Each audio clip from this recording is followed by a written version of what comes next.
Bienvenidos a un nuevo programa de Tomamos un Café. Hoy tenemos un gran amigo, alguien que ha servido a Dios durante tantos años, aunque es muy joven, pero bueno, está ahora en esta carrera extraordinaria del Evangelio de Jesucristo. Así que queremos darle la bienvenida a un buen amigo, Daniel Di Paolo. Bienvenido, doctor, ¿cómo estás? Gracias, muy bien. Muy contento de estar acá, Pastor, Vos sabés compartiendo. que acá, bueno, vienen los amigos, como sabés, y tu vida está en nuestro corazón de hace muchos años que nos conocemos y yo quería saber, por lo menos para que la gente sepa algo más personal tuyo, ¿cómo fue tu infancia? Contame. Bueno, una infancia muy linda, tengo los mejores recuerdos. Yo soy el primer hijo de un matrimonio de David y Esther, Ujú. un hogar donde la fe en Jesucristo siempre fue la base de nuestra familia, gracias a Dios, de muchas generaciones. Sí, claro. Y bueno, también estaba mi hermana, Lizzy, con la cual yo me acredito, digamos, que fue el primer resultado de mi oración de fe, porque mi mamá Mira, no podía tener más hijos, le habían no, dicho que era imposible para ella poder concebir nuevamente por las dificultades que había tenido en un embarazo anterior al mío que había perdido y en el mm, mío. Y yo dicen que oraba desde muy chiquito, ya algunos recuerdos tengo, otros no tanto, pero que yo era muy chiquito y oraba por una hermanita. mira, Así que bueno, Lizzy y vino apareció, después para mí como un regalo de y Dios. apareció la Sí, hermanita. sí, Así que bueno, fuiste creciendo en ese siempre, ambiente de fe, ¿verdad? siempre. Y tu juventud ahí en la iglesia, bueno, bautista de acá de La Plata, ¿cómo fue? Contame. Y bueno, con un grupo de adolescentes, ya cuando empezamos a tomar más la iniciativa de... Hay un momento en el que los padres lo llevan a uno Sí, a la claro, iglesia. Y hay un momento en el que uno decide abrazar exacto. la fe en Jesucristo en forma personal, y a partir de la adolescencia yo empecé a sentir un fuerte deseo de servir a Dios, y siempre haciendo base ahí en la iglesia bautista de 58, fue nuestra iglesia Ujú. de toda la vida, Sí. y con un llamado al ministerio juvenil que empezó ahí, después siguió trabajando en la zona que le llamábamos nosotros dentro de organizaciones bautistas, y pude compartirlo con el resto del país, porque en algún momento fui presidente de la Juventud Bautista Argentina, así que pude salir, conocer las ¿Qué, cosas qué, lindas que tiene qué, servir en distintos lugares. qué sentiste? Porque yo sé que, bueno, vos estás criado, como se dice, en una familia cristiana, ¿no? Pero Sí, ya cuando salís, viste que ya ves otra cosa, es otro mundo. Una cosa es la iglesia de 58, así, sí. como la nuestra, como cualquiera, pero cuando salís y ves otros pastores con otro léxico, con otra mentalidad, con otra visión, y vos tuviste la oportunidad de liderar un grupo muy importante de jóvenes en Argentina, ¿no? ¿Cómo fue? ¿Qué te produjo ese shock, no? Y fue un desafío. Lógicamente uno con el correr de los años se va aprendiendo, se va Ujú. enriqueciendo. Eh, Justamente nosotros seguimos conservando amistad con todo ese liderazgo juvenil de los 90, más o menos, que fue la época Claro. nuestra. Ujú. Y entre las cosas más valiosas que Dios me dio en el tiempo de servicio ese, por eso yo les recomiendo siempre a los jóvenes que sirvan a Dios en su juventud.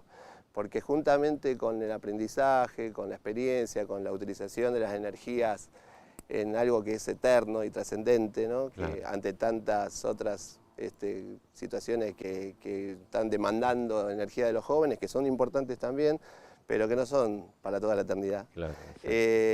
El tiempo ese a mí me dejó amigos para toda la vida, Mm, entre pastores y también entre los líderes que estábamos en uno formó una cantidad de amigos que aún hoy son nuestra base, nuestro sustento cuando uno está mal. No los vemos todos los días porque no somos todos en el mismo lugar, pero me enseñó, digamos, a trabajar en el liderazgo uniendo equipos de amigos. Y eso creo que es una de las recompensas que Dios nos da cuando servimos, tener esa clase de relaciones en las que hemos pasado desafíos de metas que eran más grandes que lo que nosotros podíamos hacer en forma individual. Entonces aprendimos a confiar en Dios, orar juntos, conocernos cada vez más, y nuestras familias y nuestros hijos ahora también son amigos. Son amigos, sí, yo sé porque amigos míos son amigos. Exactamente. Tenemos amigos en común, muchos de Exactamente. ellos. Y es difícil, Dani, trabajar en equipo, contame. Tiene sus dificultades, lógicamente. Sí, hay una tentación en este tiempo del individualismo que pareciera a primera vista que facilita las cosas porque demanda menos tiempo de consensuar, claro. Uno puede convertir más rápidamente en la acción lo que se le ocurre en forma personal, y a primera vista pareciera que es más sencillo. Pero yo estoy convencido de que nosotros somos discípulos de Jesús. Sí. Y como discípulos de Jesús tenemos que seguir su modelo. Y el modelo de él fue armar un equipo. En el equipo hay complemento. Ninguno de nosotros tiene todos los dones. Claro. Ninguno de nosotros es capaz de hacer todas las tareas. Y necesitamos del otro. Sí. La vida cristiana, Dios la concibió para vivirla en comunidad. Y el liderazgo también. Yo creo en liderazgos de equipos. Viste que hay gente que dice en las congregaciones, sobre todo vos que trabajaste mucho con los jóvenes, trabajás, pero en tu época era tu trabajo, ¿no? Para mí era tu trabajo. Y hay muchos que dicen, mira, yo no sirvo para nada, no puedo, nadie me quiere, nadie me tiene en cuenta. Y por lo que vos me estás diciendo, todos tenemos posibilidades, ¿no? Contame esa perspectiva. Sí, absolutamente. Yo soy convencido de que Dios nos dio a cada uno un propósito, y como el fabricante de cualquier producto incorpora entre las características de ese producto lo necesario para que cumpla su función, Dios a cada uno nos capacitó con las características para que podamos cumplir el rol por el cual Él nos llamó. Tal vez la persona que todavía no se siente capacitado para nada es porque no encontró aquello en lo que es un 10. ¿no? Yo siempre me acuerdo de John Maxwell, que es un autor que me gusta mucho, que dice que ninguno es 10 en todas las cosas. Claro, hay algunos que somos un 8, un 9 en algunas y un 4 en otras, porque cualquiera de nosotros que nos ponen a hacer alguna tarea y fracasamos. ¿Por qué? No es porque seamos personas que no tenemos posibilidades ni potencial, sino porque tenemos que encontrar aquello para lo cual Dios nos preparó y nos capacitó. Así que el mensaje sería que aquel que siente que todavía no encontró eso, hay un buen consejo que busque por el lado de aquello que lo apasiona. Claro. La pasión es como un motor que Dios pone para que nos demos cuenta que por ahí hay un camino que tiene que ver con lo que Él desea para nosotros, y después, lógicamente, la preparación, ¿no? Sí, hay que prepararse. Cuando uno tiene un don hay que descubrirlo, dedicárselo a Dios, y también la preparación y la capacitación. Claro, hay muchas personas que nos están mirando ahora y quizás están en ese problema, en esa disyuntiva, sirvo o no sirvo a Dios, pero bueno, estamos escuchando algo interesante, y yo te digo que Dios te provee las herramientas para que vos le sirvas con gozo y con alegría. Dios cree que podés alcanzar la meta y Él lo conoce todo, así que no aflojes, serví al Señor, y como estamos hablando, prepárate, capacitate, estudia. ¿Estudiaste? Estudié, sí. Decime, contame, porque en la iglesia cristiana evangélica, por ahí algunas carreras son medias complicadas como la tuya. Bueno, yo soy de una época, gracias a Dios, superada para el pueblo de Dios, que consideraba que algunas carreras no eran dignas para los cristianos. Claro. Entre ellas, aunque hoy les parezca increíble a los jóvenes, estaba la abogacía. Claro. Yo cuando le conté a mis padres siempre me apoyaron, especialmente mi padre y mi papá tenía como una vocación ahí que no se pudo lograr, entonces un poco la volcó también en mí, ¿no? Y me ayudó mucho. Pero cuando yo le conté a mi abuela, que era de esas cristianas de la vieja guardia, que iba a ser abogado, aunque ella me amaba y me admiraba mucho, porque siempre, como toda abuela, su nieto es lo mejor del mundo. Se persignó la abuela. Sí, Claro. la abuela no se persignó porque era No, bautista, sí, sí. pero, Pero pero quiso. dijo, no, Sí, esto sí. no es para un cristiano, vas a No, tener que mentir, le claro, dijo. ese es Los el abogados hecho. mienten, y ese Eso es el concepto que sí, mucha gente sí, tiene de los abogados, claro. en algunos casos Sucede. fundamentado. Sí, sí, pero no en todo. Pero era como la idea de que hay algunas profesiones las cuales que yo descubrí, digamos, cuál era el pensamiento y que hoy en día lo estamos viendo con otros ámbitos de la realidad, porque, por ejemplo, la política, Claro. que estamos aprendiendo a que los cristianos podemos y debemos involucrarnos en política como un área más en donde Exacto. Dios puede ejercer a través de nosotros como instrumentos la transformación que Él desea hacer. Y en general lo ¿Te que los cristianos costó? tratamos de hacer es aquello que hay mucho riesgo, digamos, de caer porque es un ambiente difícil, Sí. en lugar de tomarlo como un desafío para hacer luz Ujú. en lugares de mayor oscuridad, hay Se una retrae. tendencia de retraerse. Claro, Sí. sí. Ahora, ¿te fue difícil estudiar estando en la iglesia? Estudiar No, abogacía, ¿no? no, a mí particularmente no. No, pasé un tiempo lindo en la Universidad de La Plata. Ujú. Y no me resultó difícil. Lo que sí necesita tener claro el balance, ¿no? Que esto es un aprendizaje para toda la vida. Claro.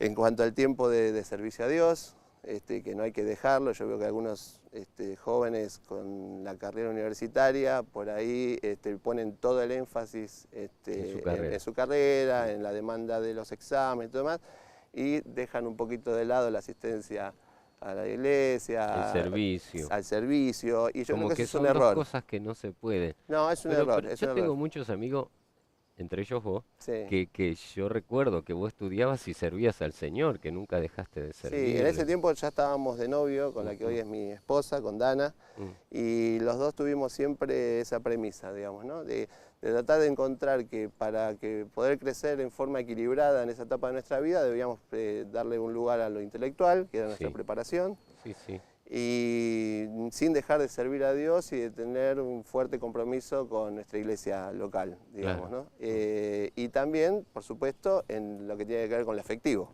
¿no? La pareja, las Exacto. relaciones con los amigos, que también son muy importantes y es parte de lo hermoso que Dios tiene De la vida, para claro. darnos en la vida, pero que hay que tratar de lograr ese equilibrio para crecer en forma integral.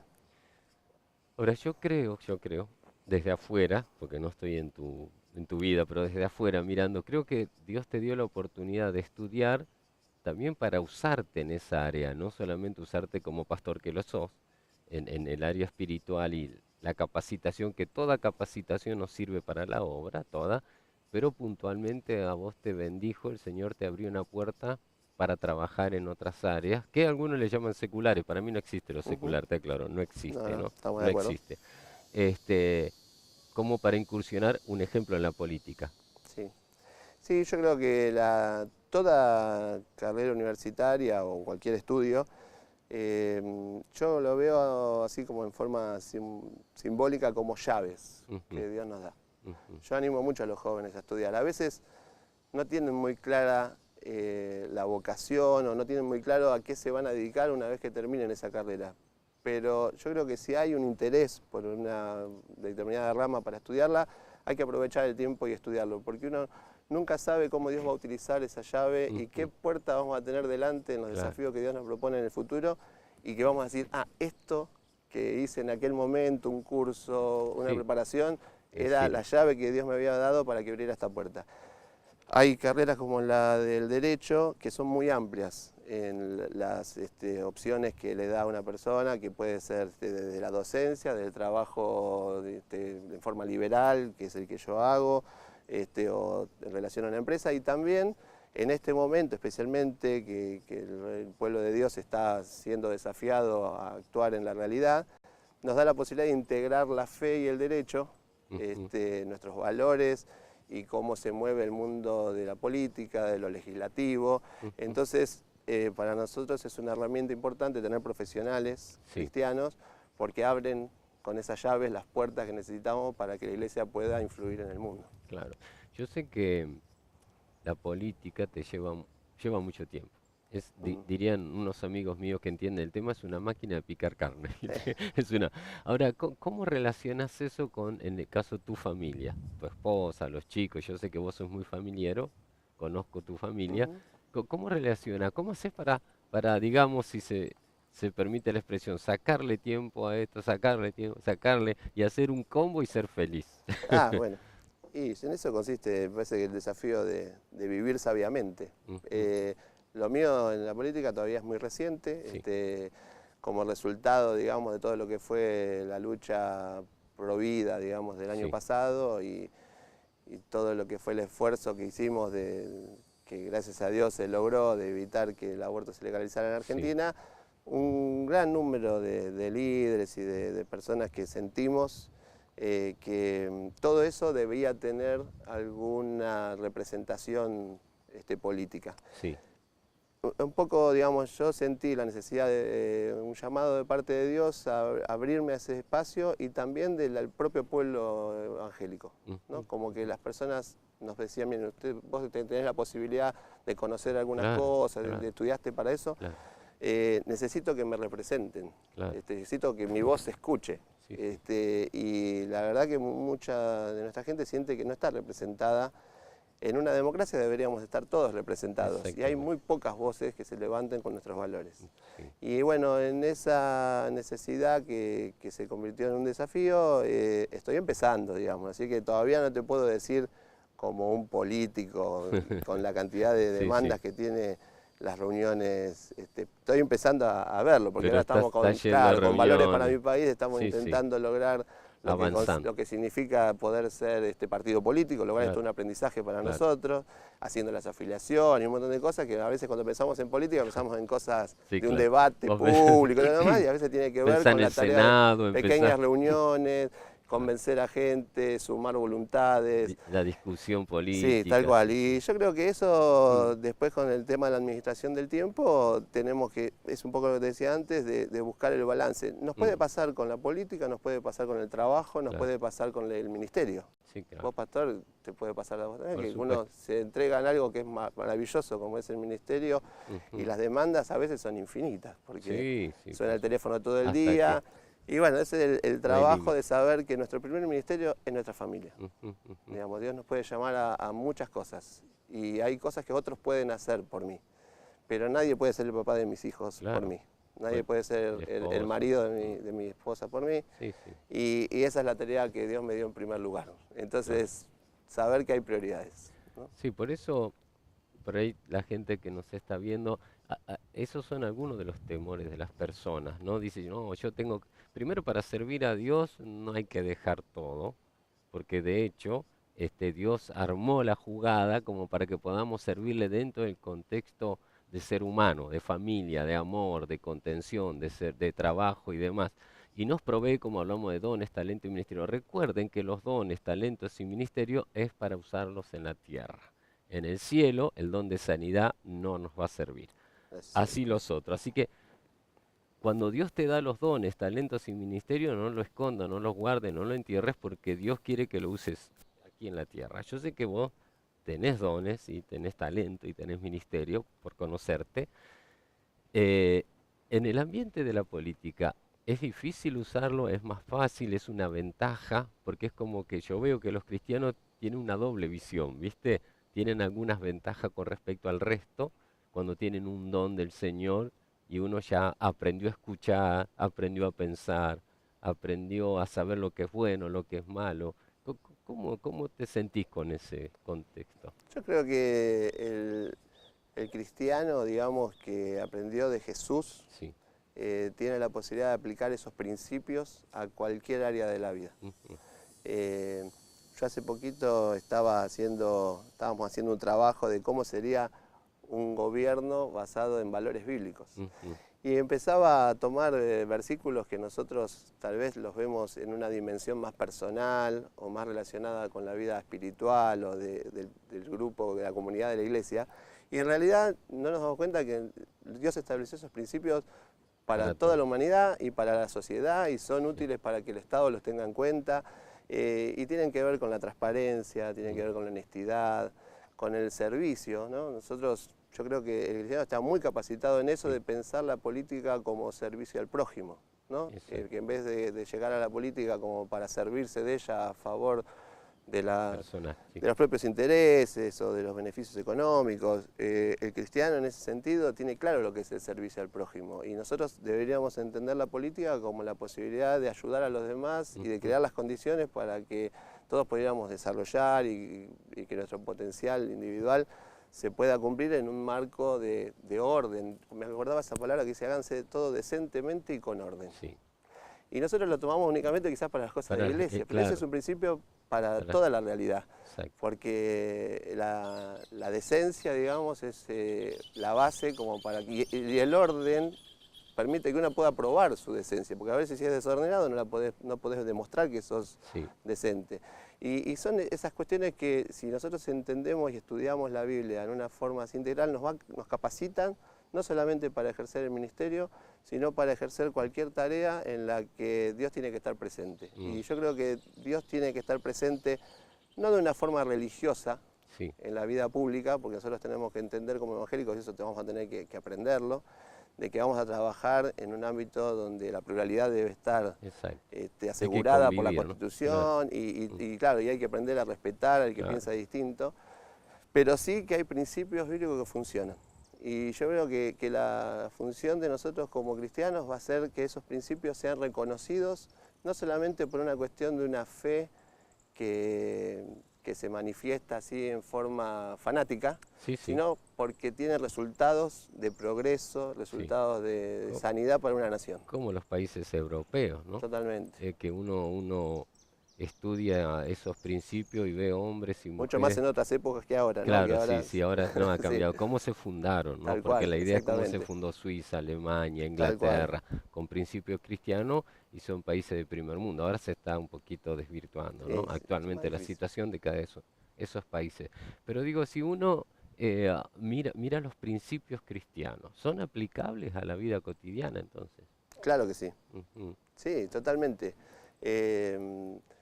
En realidad, los valores del reino de Dios son lo que todo el mundo desea y no sabe de dónde buscarlo, ¿no? A veces nosotros tenemos que estar tranquilos en cuanto a que nuestro mensaje es un mensaje que es la respuesta de Dios para la humanidad y a veces me parece a mí que está pasando un poco esto ahora. En los jóvenes yo veo mucho que les resulta difícil, por ejemplo, en el ámbito universitario, donde hay mucho humanismo, y hay como la sensación de que es una verdad para pocos, ¿no?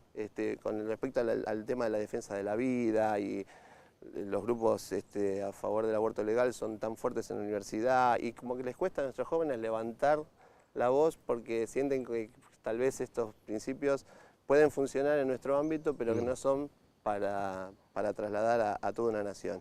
Y yo pienso que en eso tenemos que tomar coraje, tomar valor y saber que son útiles para que todo aquello que Argentina ha venido durante tanto tiempo deseando y que no ha podido conseguir, están las llaves ahí en los principios del reino de Dios. Esto que hablábamos hoy, bueno, ¿no? Daniel, ¿te sentiste? El desarrollo económico, inclusive. Hay una forma claro, desarrollo económico, que tiene que ver con solidaridad. De hecho, por eso hablamos de Suiza, ¿no? Pero claro, con la solidaridad, el hecho de pensar en el que menos tiene, es un principio cristiano, pero también el hecho de la inversión. Nosotros tenemos parábola que dice que no hay que enterrar el dinero, porque los talentos no eran talento o capacidad, eran dinero. Y la Biblia habla de los bancos, ¿viste? Tal cual. Entonces hay principios para todo y yo creo que una oportunidad extraordinaria es presentarlos de una forma atractiva para que la gente lo pueda entender como una forma de entender la vida, como lo que hablábamos hoy, para crecer en todos los aspectos, ¿no es cierto? En el aspecto familiar, en el aspecto social. Que el marxismo dice que el cristianismo es el opio de los pueblos. Cuando habla de opio de los pueblos, habla del lado marxista, habla del adormecimiento, del letargo, de yo te duermo para conquistarte. Eso es lo que tiene Marx en su corazón cuando explica eso sobre nosotros, ¿no? Sobre los evangélicos. Y eso durante mucho tiempo, en algunos países, europeos sobre todo, ha sido un impacto para que los jóvenes se asusten con respecto al Evangelio. Veo yo que está cambiando, ¿no? Ahora, con respecto a esto, a esa porción del marxismo y todo lo que conlleva eso en lo que es la política internacional, trayéndolo a nuestro tiempo, ¿vos te sentiste discriminado alguna vez por ese tipo de pensamiento? Tal vez mi forma, mi personalidad, mi forma de ver las cosas, mi seguridad, digamos, en alguna Sí, medida en mis convicciones, hizo que yo no me sintiera discriminado en situaciones que implicaban una discriminación. claro. No lo viví en forma personal porque pude superarlos, pero en realidad muchas veces como cristianos estábamos, a veces se manifiestan a través del humor, a través de la cargada, ¿no es Cargada, cierto? ¿Sí? claro, sí, sí. Yo recuerdo en mi época de cuando éramos novios con mi actual esposa y no teníamos relaciones sexuales, Mm, y yo le manifestaba a mis amigos, como se claro, habla habitualmente, ellos contaban sus historias y yo contaba las mías, y era claro. muy común en esa época dudar, digamos, de que si era De heterosexual una tu, que persona que co- no de tu- tenía relaciones sexuales porque les Sí, parecía claro, increíble. claro, claro. Y entonces todo eso que por ahí yo lo que vi es que lo grupal, ¿no es cierto? A veces ayuda a que el movimiento de masa, digamos, hace que se discrimine a uno. Sí, Pero la charla personal sí, sí. y el hecho de ser uno coherente, ¿no? Sí, Porque por mantener supuesto, una línea, claro, un mantener la testimonio. coherencia y que los demás se dieran cuenta de que es una convicción que tiene que ver con una decisión de vida integral y no una postura, digamos así, actuada, ¿no? Pero si está eso, en la charla personal la gente valora Valora, sí. al cristiano que se compromete y que actúa y vive con lo que dice. Y aparte te conoce. Aunque vos te parezca increíble, se nos pasó el programa. Rapidísimo. Así que yo te quiero agradecerte. No, por favor. Seguramente más adelante y también cuando estés más fortalecido en lo que es la política, volveremos a invitarte para que nos cuente los progresos ¿Cómo que no? está pasando. Así que Daniel Di Paolo, te amamos, muchas Bueno, muchas gracias, gracias, Pastor. te amamos profundamente. Quiero decirle a todos, tenemos la posibilidad de prepararnos, de capacitarnos, de estudiar, de salir a la batalla. Es excelente servir a Dios en el ministerio, es muy bueno, pero también si hay otro llamado, hay que responder ese llamado. Es decir, no podemos encajonar los sueños, no guardes tu sueño, sacalo del cajón, desempolvalo, ponelos presente para que Dios pueda hacer milagros. Dios te bendiga.